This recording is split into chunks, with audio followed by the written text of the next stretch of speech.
Hey guys, in this video I'm going to show you how to change time zone in Google Calendar.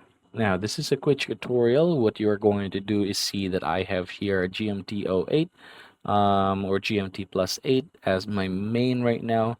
Let's go ahead and change that to Eastern time. So I'm going to head over to this settings.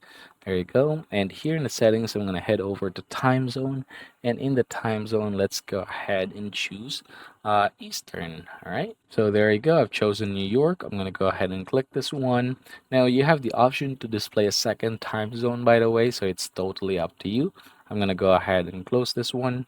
So now what you're seeing right here is basically a prompt that usually shows up because it usually depends on your location or it detects your location.